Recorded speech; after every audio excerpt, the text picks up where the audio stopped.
اعوذ باللہ من الشیطان الرجیم۔ پناہ مانگتا ہوں میں اللہ کی شیطان مردود سے۔ بسم اللہ الرحمن الرحیم۔ شروع اللہ کے نام سے جو بڑا مہربان نہایت رحم والا ہے۔ دا باٹم لائن کے ناظرین کرام، السلام علیکم۔ محترم ناظرین، ہم اپنی آج کی ویڈیو میں حضرت بری امام سرکار رحمت اللہ تعالی علیہ کی ایک عجیب و غریب کرامت آپ کے سامنے پیش کریں گے جو یقیناً آپ کے لیے دلچسپی کا باعث ہوگی۔ ناظرین، میاں محمد بخش رحمت اللہ تعالی علیہ نے ایک بار کہا تھا، 14 طبقاں تون گندھائی تے دکھاں کیتے پیڑے، پچھوں سب ایک ذات محمدہ اگوں پے نکھیڑے۔ ناظرین اکرام، اللہ عز و جل حجابات کو اٹھانے والا اور ہر شکل و صورت سے بالا تر ہے، جس نے اپنی حکمت سے اور اپنی رضا و منشا سے تمام مخلوق کو تخلیق فرمایا۔ ان مخلوقات میں بنی نوع آدم کو فضیلت عطا کی اور اسے اشرف المخلوقات بنایا۔ کروڑوں درود و سلام سرور کونین محمد رسول اللہ صلی اللہ علیہ وآلہ وسلم کی ذات اقدس پر، جس کی خاطر یہ سب کچھ تخلیق کیا گیا۔ آپ سرکار کے بعد صحابہ کرام رضوان اللہ عنہم، اور اس کے بعد تبع تابعین، اور ان کے بعد اولیاء کرام رحمت اللہ علیہم نے دین اسلام کی تبلیغ میں کوئی کسر نہ چھوڑی، اپنی زندگیاں دین اسلام کے لیے وقف کر دیں اور اپنی زندگیوں کو نبی کریم صلی اللہ علیہ وسلم کے اسوہ حسنہ کے مطابق بسر کیا۔ سرزمین پاک و ہند کو یہ شرف حاصل رہا ہے کہ یہاں پر اللہ عز و جل نے بے شمار ایسی ہستیاں پیدا کی جنہوں نے دین اسلام کی سربلندی کے لیے اپنا تن من دھن قربان کر دیا۔ انہی ہستیوں میں ایک بہت بڑی ہستی حضرت بری امام رحمت اللہ تعالی علیہ کی ذات بابرکات ہے، جس نے پوٹھوہار کے کفر و شرک میں ڈوبے ہوئے لوگوں کو اللہ عز و جل کی وحدانیت کا پیغام دیا اور نبی کریم صلی اللہ علیہ وآلہ وسلم کے اسوہ حسنہ پر چلنے کی تعلیم دی۔ ناظرین، حضرت بری امام رحمت اللہ تعالی علیہ جب نور پور تشریف لائے، جو کہ پہلے چور پور کی وجہ سے بدنام تھا، تو علاقہ بھر کے لوگ آپ کے عقیدت مند ہو گئے۔ آپ حضور قلبی کے لیے جنگلات میں دور دور تک نکل جاتے تھے۔ لوئی دندی اور چلا گاہ بری امام سرکار اس کی بہت خوبصورت مثالیں ہیں۔ بیان کیا جاتا ہے کہ ایک بار آپ رحمت اللہ تعالی علیہ جنگلات میں چلا کشی فرما رہے تھے۔ آپ جنگلات میں کافی دور نکل گئے۔ اس علاقہ میں ایک بھیرو نامی جن رہا کرتا تھا۔ ایک دن وہ جنگلات میں گھوم رہا تھا کہ کہیں سے ایک ببر شیر نمودار ہوا۔ جانور جنات کو دیکھ سکتے ہیں، اس لیے اس ببر شیر نے بھیرو کو دیکھ کر غرانا شروع کر دیا۔ بھیرو کو یہ بات ناگوار گزری۔ اس نے اس ببر شیر کو اسی وقت ایک درخت میں جہاں پر وہ کھڑا تھا لکڑی کا بنا کر پیوست کر دیا اور بولا، جو بھی بھیرو کو گھورے گا اس کا یہی انجام ہوگا۔ حضرت امام بری سرکار رحمت اللہ تعالی علیہ بادشاہ بحر و بر جب اس جنگل میں پہنچے تو ہر طرف خاموشی کا ڈیرا تھا۔ سنسان جنگل میں پتوں کی کھٹکنے کی آواز بھی محسوس کی جا سکتی تھی۔ حضرت بری امام سرکار رحمت اللہ تعالی علیہ کو کسی جانور کے رونے کی آواز سنائی دی، مگر آپ عبادت میں مصروف رہے۔ اچانک ایک شیرنی اور اس کے 3 بچے ایک طرف سے نکل کر آ گئے۔ بچے بھاگ کر حضرت بری امام سرکار کے ارد گرد گھومنے لگے، کھیلنے لگے۔ شیرنی ایک طرف بیٹھ گئی اور جس طرف سے جانور کے رونے کی آواز آتی تھی اس طرف منہ کر کر کے گھراتی رہی۔ سرکار بحر و بر نے آنکھیں کھول لی اور جس طرف سے آواز آ رہی تھی ادھر دیکھا، ایک ببر شیر درخت میں پیوست ہوا پڑا ہے۔ آپ اس درخت کے پاس گئے۔ شیروں کا پورا کنبہ بھی آپ کے پیچھے پیچھے تھا۔ اچانک بھیرو جن نمودار ہوا اور بولا، اے فقیر، یہ میرا دشمن ہے، اس نے گستاخی کی تھی، میں نے اسے درخت میں لکڑی کا بنا دیا۔ آپ رحمت اللہ تعالی علیہ نے فرمایا، بھیرو، یہ اللہ کی مخلوق ہے، ہر مخلوق کو اللہ تعالیٰ نے پیدا کیا ہے، اس کی شکل و شبہ تبدیل کرنا بے ادبی گستاخی ہے۔ بھیرو بولا، میں یہ سب نہیں مانتا۔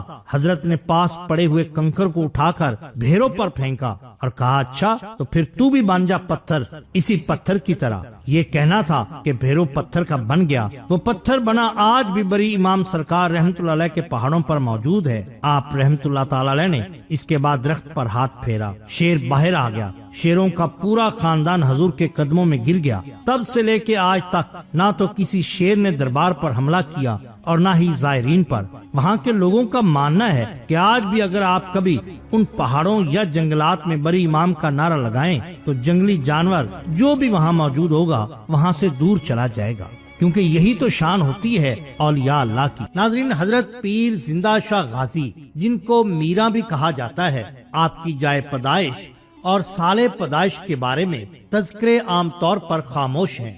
صرف اس قدر پتہ چلتا ہے کہ آپ شاہی فوج میں کسی بڑے عہدے پر تھے۔ آپ کی زندگی علم و حلم، فضل و تقوی اور خلق و انکسار سے بھرپور تھی۔ آپ کو جذبہ بہت حاصل تھا اور آپ کی توجہ سے لوگ بے اختیار ہو جاتے۔ بے انتہا مخلوق خدا نے آپ سے فیض حاصل کیا اور آپ سے بے شمار کرامات بھی ظاہر ہوئی۔ سنتے نبوی صلی اللہ علیہ وسلم کی پیروی اور مہمانوں کی تواضع کے لیے آپ بہت مشہور تھے۔ رنگ و نسل اور مذہب کو کوئی امتیاز روا نہ رکھتے، چاہے کوئی ہندو ہوتا، سکھ ہوتا یا پھر عیسائی، آپ سب کے ساتھ ایک ساتھ سلوک کرتے۔ حافظ قرآن تھے اور پرہیزگاری میں اپنی مثال آپ۔ حضرت پیر زندہ شاہ غازی رحمت اللہ تعالی علیہ نے حلقہ ارادت میں داخل ہونے کے بعد اپنی نوکری چھوڑ دی اور خلوت اختیار کی۔ اس طرح آپ نے سلوک و تصوف کے منازل طے کیے، آخر خرقہ خلافت سے فیضیاب ہوئے۔ آپ تا حیات خدمت اسلام سر انجام دیتے رہے اور سینکڑوں کی تعداد میں غیر مسلموں کو اسلام کی دعوت دی اور مسلمان کیا۔ آپ کی ہمت اور کوشش سے ہی راجپوتانے میں اسلام کی خوب اشاعت ہوئی۔ آپ ہمیشہ شہادت کی دعا مانگتے تھے، لیکن ہمیشہ زندہ سلامت واپس لوٹتے، اس لیے آپ کو غازی کہا جاتا ہے۔ آپ نے سن 1040 ہجری میں رام گڑھ راجپوتانہ میں وصال فرمایا اور یہیں دفن ہوئے، جہاں آج بھی لوگ بسات عقیدت آپ کا عرس مناتے ہیں، جس میں سینکڑوں زائرین حاضر ہو کر اپنی محبتیں آپ پر نچھاور کرتے ہیں۔ یہاں ہم آپ کی ایک کرامت کا ذکر کرنا چاہتے ہیں۔ حضرت پیر زندہ شاہ رام گڑھ کا ایک مرید باسوا تھا جس کا نام عبد الرحمان تھا۔ رام گڑھ کے نوا میں رہتا تھا، پیشے کے اعتبار سے جلاحا تھا، کپڑے بنتا تھا اور یہی اس کا کام تھا۔ عبد الرحمان کے 3 بیٹے تھے جو کہ بہت زیادہ محنتی، جفاکش اور ایماندار تھے۔ عبد الرحمان عمر کے 60ویں پھیرے میں تھا، حضرت پیر زندہ شاہ کا مرید تھا، اور جب ضیفی نے کام کاج کی اجازت نہ دی تو پھر گھر بیٹھ گیا۔ دیدار مرشد کو بھی ایک زمانہ ہو چلا تھا۔ ایک دن حضرت پیر زندہ شاہ رحمت اللہ تعالی علیہ نے عبد الرحمان کو بہت یاد کیا۔ ادھر عبد الرحمان کی بھی تڑپ جاگ اٹھی، دل کو دل سے راہ ہوتی ہے۔ عبد الرحمان نے بھی گھر والوں کو خیر آباد کہا اور مرشد کے پاس قدم بوس ہونے کے لیے چل پڑا۔ رام گڑھ سے نکلتے ہی ایک بہت بڑی ندی ہوا کرتی تھی۔ یہاں پر ایک بیڑی پتن تھا، یعنی جہاں پر کشتی مسافروں کو لے کر ندی کے دوسرے کنارے پر جاتی ہے۔ خیر شام کا وقت تھا۔ عبد الرحمان کو بتلایا گیا کہ اکیلے مسافر کو لے کر کشتی دوسری جانب نہیں جا سکتی، ندی کے پیٹ کے حساب سے ذرا لمبا اور دور کا چکر کاٹ کر دوسری طرف ساحل پر جانا پڑتا ہے۔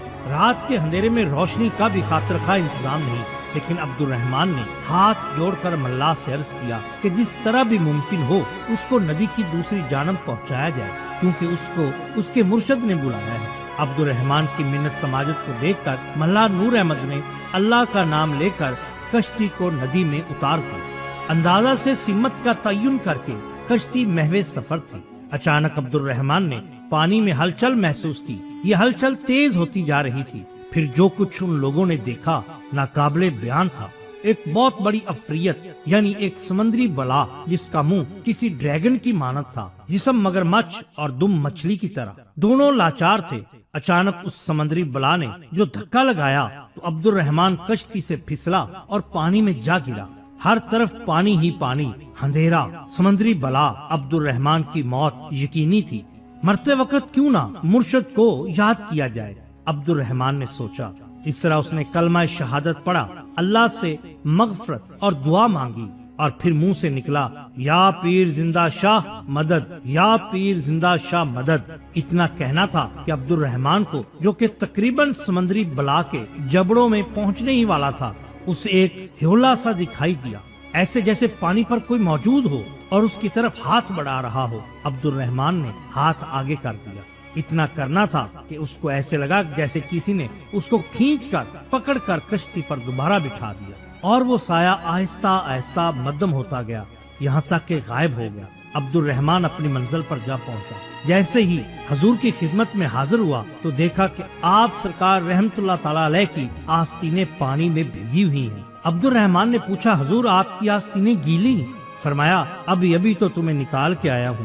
یہ کہنا تھا کہ عبد الرحمن قدم بوس ہوا اور یہ جان گیا لاجپال کدی مکھ موڑ دے نہیں، جن دی باں پھڑ لین انہوں چھوڑ دے نہیں۔ محترم ناظرین، یہ شان ہوتی ہے اولیاء اللہ کی۔